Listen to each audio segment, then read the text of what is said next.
যদি কোনো অমঙ্গল হয়েও থাকে তাও যেন এই প্রদীপের পবিত্র আলোয় তা মুছে যায়। রাজকন্যা রূপমতী তুমি অনন্যা, রূপমতী রূপমতী রূপমতী রূপমতী রূপমতী রূপমতী রূপমতী রূপমতী।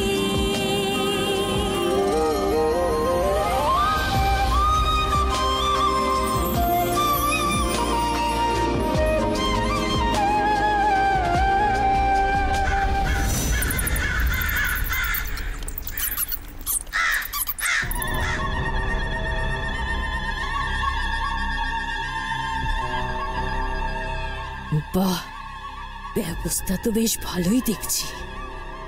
নিশ্চয়ই বিক্রম দেবও এখানে আসবেন, আর আসলেই জয় রাজভ্রাতা প্রতাপ দেবের জয়, জয় যুবরাজ কুমার দেবের জয়, জয় রাজভ্রাতা প্রতাপ দেবের জয়, জয় যুবরাজ কুমার দেবের জয়, জয় যুবরাজ কুমার দেবের জয়। আরে আরে বসুন।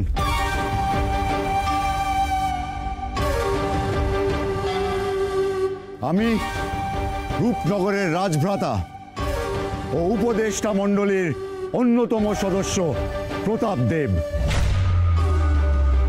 আপনাদের সবাইকে এই স্বয়ম্বরে স্বাগত জানাচ্ছি।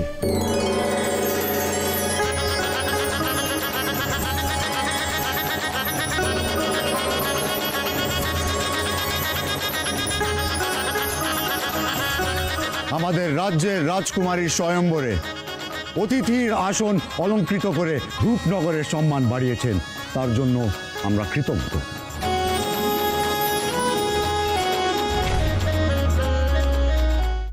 আজকের এই স্বয়ম্বরের এই যে আয়োজন, এর সমস্তটা নিজে একা দায়িত্ব নিয়ে আমার একমাত্র পুত্র রূপনগরের যুবরাজ কুমার দেব করেছে। জয় যুবরাজ কুমার দেবের জয়,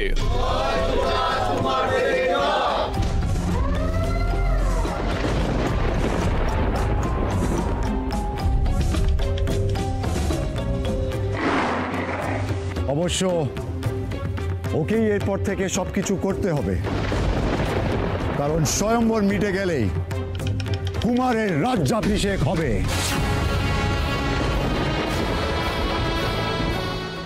আচ্ছা, আমরা এখানে অতিথি হয়ে আসার পর থেকে এই রাজ্যের মহারাজকে তো দেখতে পেলাম না।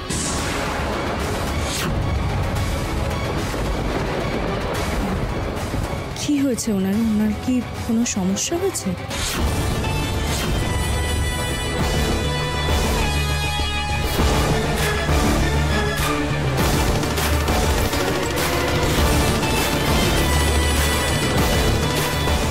আসলে উনি তো এই স্বয়ম্বরের আয়োজক, ওনার নির্দেশেই নিশ্চয়ই এই স্বয়ম্বর সভা, তাই আর কি। সবাইকে সন্দেহ করা শুরু করে দিয়েছে নাকি উনি এতটাই অসুস্থ যে রাজসভা পর্যন্ত আসতে পারছেন না? ওনার এত কৌতূহল কেন? এবার তো সবাই সন্দেহ করতে শুরু করবে। মহারাজ অসুস্থ? এই খবর আপনি কোথা থেকে পেলেন? আমি একটু চোখ কান খোলা রাখলেই মহারাজ যে অসুস্থ সে কথা তো জানতে পারাই যায়, তাই না? আসলে আমরা যখন এই রাজ্যে প্রবেশ করি তখন সব প্রজাদের মধ্যে অনেক গুঞ্জন চলছিল, সেটা শুনেই।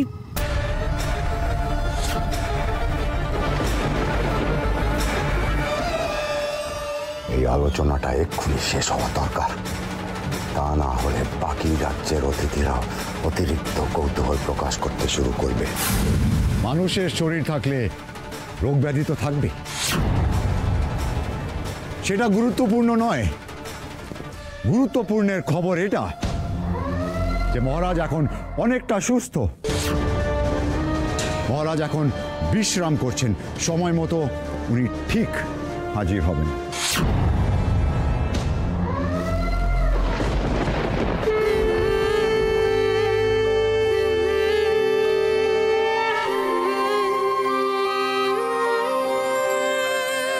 স্বপ্ন তুমি, শক্তি তুমি, তুমি তো ভালোবাসা,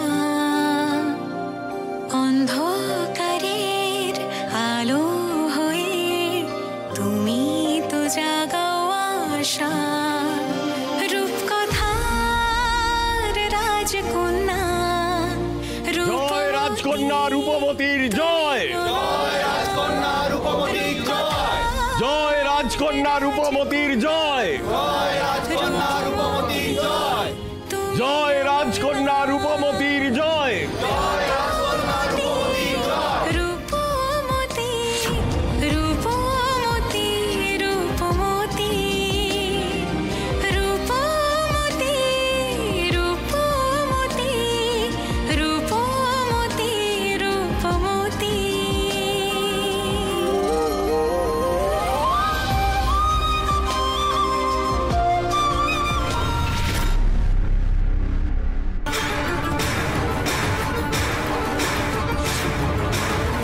জয় রাজকন্যা রূপবতীর জয়, জয় রাজকন্যা রূপবতীর জয়।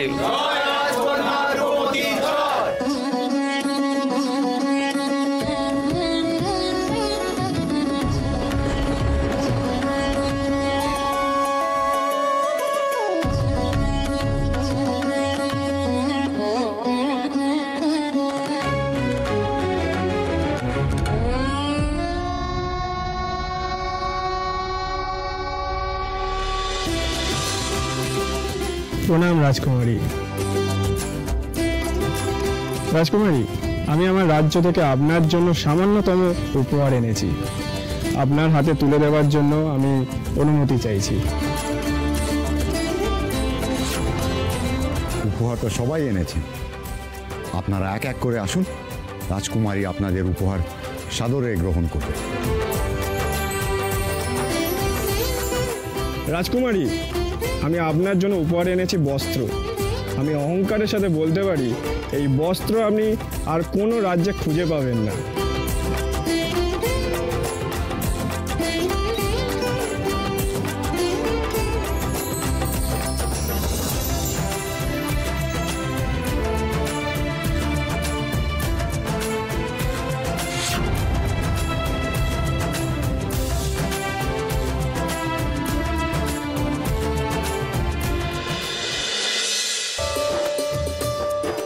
রাজকুমারী, আপনার জন্য আমার রাজ্যের পক্ষ থেকে মুক্ত এনেছি, যেটা খুবই দুষ্প্রাপ্য।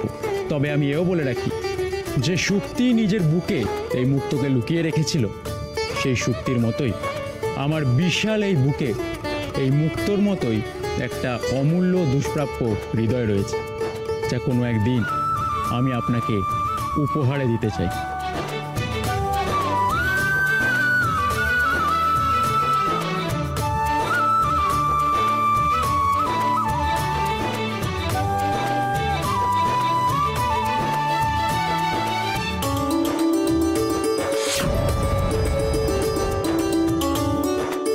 নমস্কার রাজকুমারী, আমি আমার রাজ্য থেকে আপনার জন্য একটি উপহার এনেছি, হিরে। আর এই হিরে কোনো সাধারণ হিরে নয়।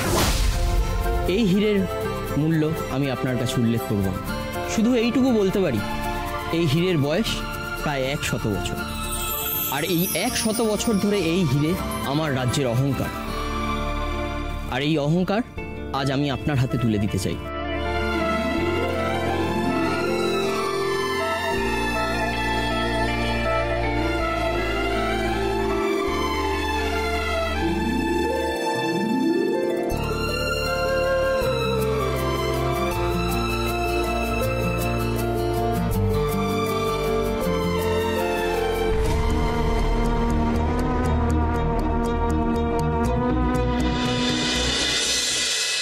রাজকুমারী, আপনার জন্য আমি স্বর্ণনির্মিত পাদুকা নিয়ে এসেছি। এই পাদুকা আপনার পদযুগলের তুলনায় খুবই সামান্য মাত্র, কিন্তু এটুকু বলতে পারি এই পাদুকা জগতে একটাই নির্মিত হয়েছে। আপনার পায়ে শোভা পাবে এমনটি আর দ্বিতীয়টি নেই।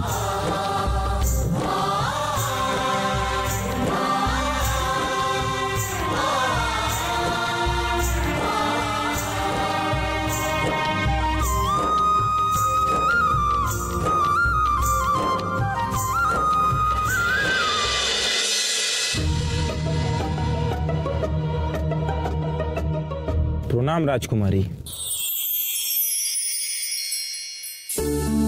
রূপমতি, এই দেখ, এই হলো সেই কুন্তল রাজ্যের রাজকুমার। মনে আছে তো এই রাজকুমারের ছবি আমি তোকে দেখিয়েছিলাম? রাজকুমারী, আমি আপনার জন্য উপহার এনেছি, উত্তরীয়।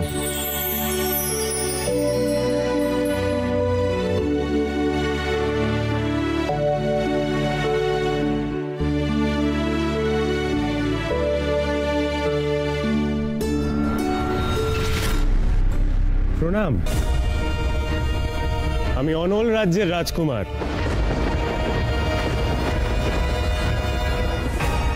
আপনার জন্য আজকে বিশেষ কিছু আনতে পারিনি। এনেছি এই কেশ চর্চার তৈল, যেটি একটি বিশেষ প্রসাধনী। যতক্ষণ এই তৈলের সুবাস আপনার কেশে থাকবে, ততক্ষণ আপনার সুবাস আমার হৃদয়ে থাকবে।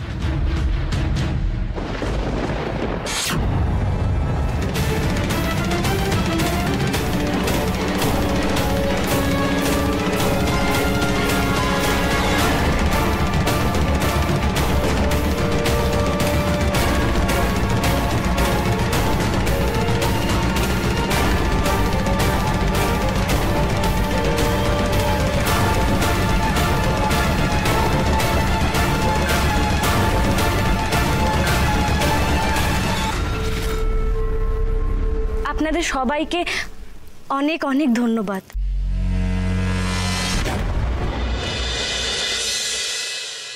আপনারা সবাই যে আমার জন্য এত উপহার এনেছেন, আমি তাতেই কৃতজ্ঞ। শুধু আপনারা নন, আপনাদের রাজ্যের প্রত্যেক মানুষ বস্ত্র বুনেছেন, যে মানুষগুলো সমুদ্রের গভীরে গিয়ে শুক্তি থেকে মুক্ত বার করে এনেছেন, যে মানুষগুলো অন্ধকার খনি থেকে হীরক খুঁজে বার করে তাকে ঘষে মেজে সুন্দর হীরক খণ্ডে পরিবর্তন করেছেন, কিংবা যে স্বর্ণকার, যে ভেষজ শিল্পী, যে বয়ন শিল্পী নিজের শিল্পকর্মের দ্বারা এই উপহারগুলো তৈরি করেছেন, তাদের সবার প্রতি আমি কৃতজ্ঞ। মনে রাখবেন, এই সোনা, রূপ, মণি, মাণিক্য সবই সময়ের সাথে একদিন না একদিন নষ্ট হবে, ক্ষয় হবে, কিন্তু যারা নিজের শ্রম দিয়ে এই উপহার তৈরি করেছেন, উপহার দাতা যে মন দিয়ে এই উপহার দিয়েছেন, তার চেয়ে মূল্যবান আর কি আছে বলুন তো?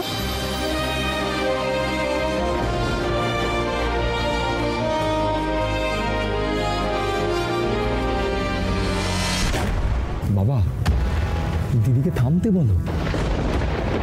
ও এত বড় বড় কথা বলছে, এত বড় বড় কথা শুনে যদি এই সমস্ত রাজকুমাররা অসন্তুষ্ট হন, তাহলে তো এত খরচা করার পরেও পুরো অনুষ্ঠানটাই নষ্ট হয়ে যাবে। ওকে থামাও, ওকে থামাও।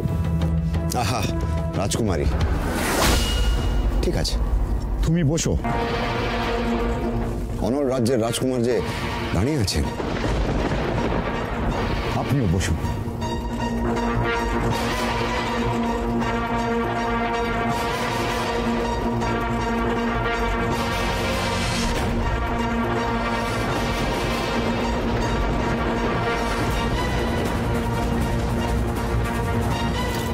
আমি অনল রাজ্যের রাজমাতা। অনল রাজ্যের রীতি অনুযায়ী আমিও রূপনগরের রাজকুমারীকে উপহার দিতে চাই। আপনাদের যদি কোনো আপত্তি না থাকে তো। না না, আপত্তি কিসের? আসুন আসুন।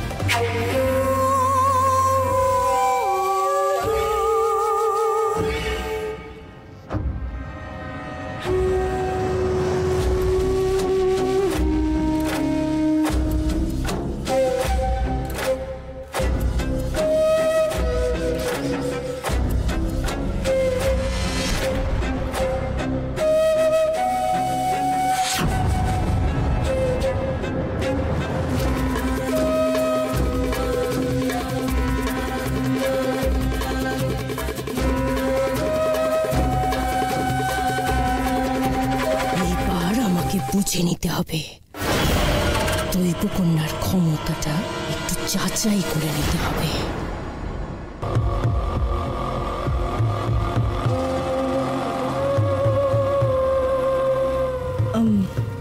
বলছিলাম একটু সাহায্য করবে?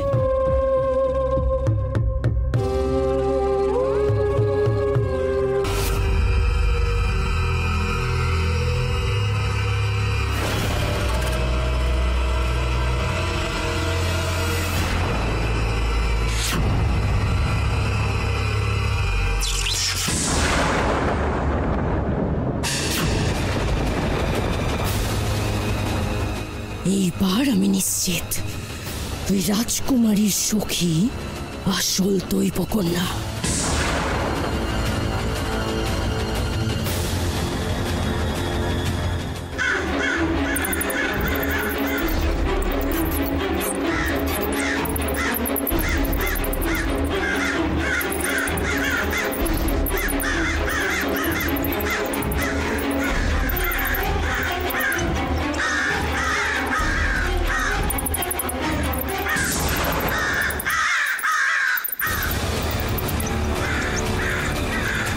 রাজকুমারী কি হয়েছে?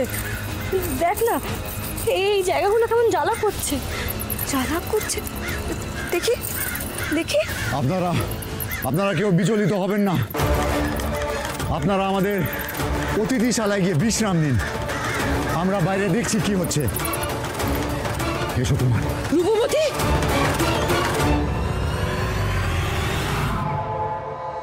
প্রহরী,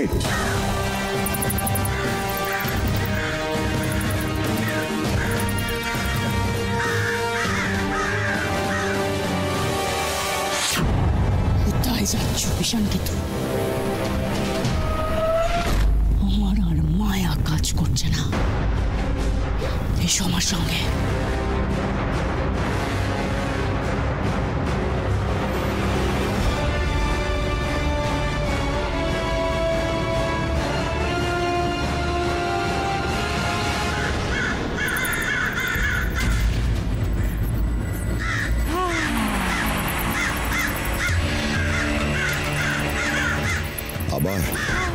আবার সেই অশুভ ঘটনার চিহ্ন বারবার এরকম কেন ঘটছে?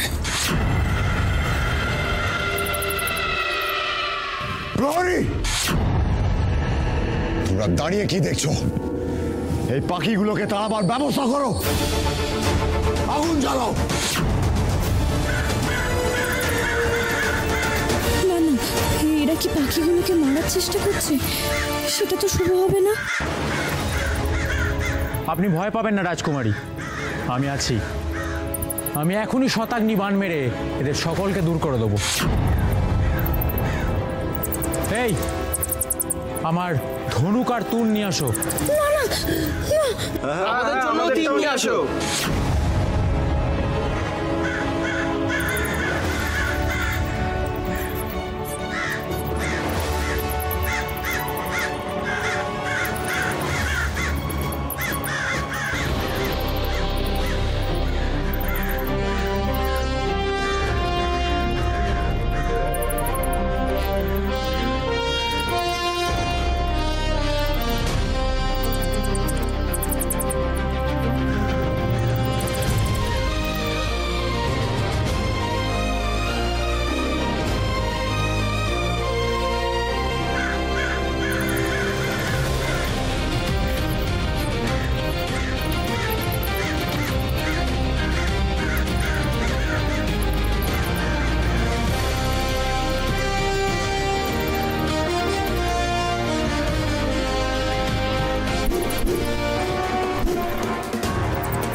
কি ওনারা তো লক্ষ্যে তীর নিক্ষেপই করতে পারছেন না, তাহলে পাখিগুলোকে কে রক্ষা করছে?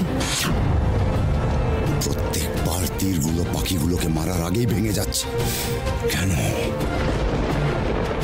আমি আছি। বনের পাখিরা, তোমাদের কোনো চিন্তা নেই।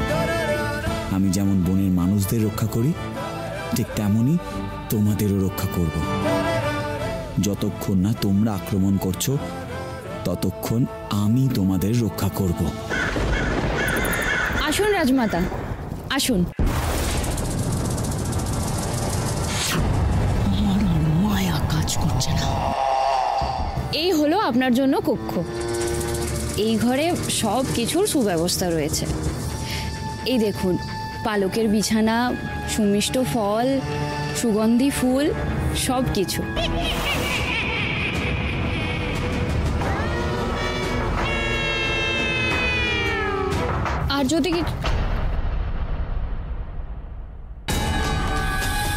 আর যদি কিছু দরকার থাকে আমাকে নিঃসংকোচে বলতে পারেন।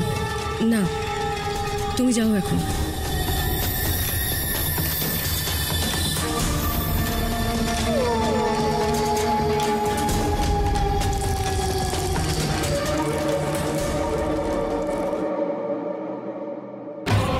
সেই মুহূর্ত থেকে ওই দৈবকন্যার স্পর্শ পেয়েছি।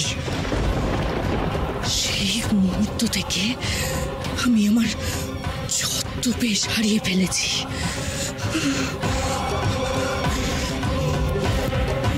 আমার কোনো শক্তি আর কাজ করছে না, নিজেকে নিয়ন্ত্রণ করতে পারছি না। এত ক্ষমতা ওই দৈবকন্যার, এত ক্ষমতা! না না, এখনই হাল ছাড়লে চলবে না। আগে আমি এই দিকটা সামলাই, তারপর ওকে আমি বুঝে নেব।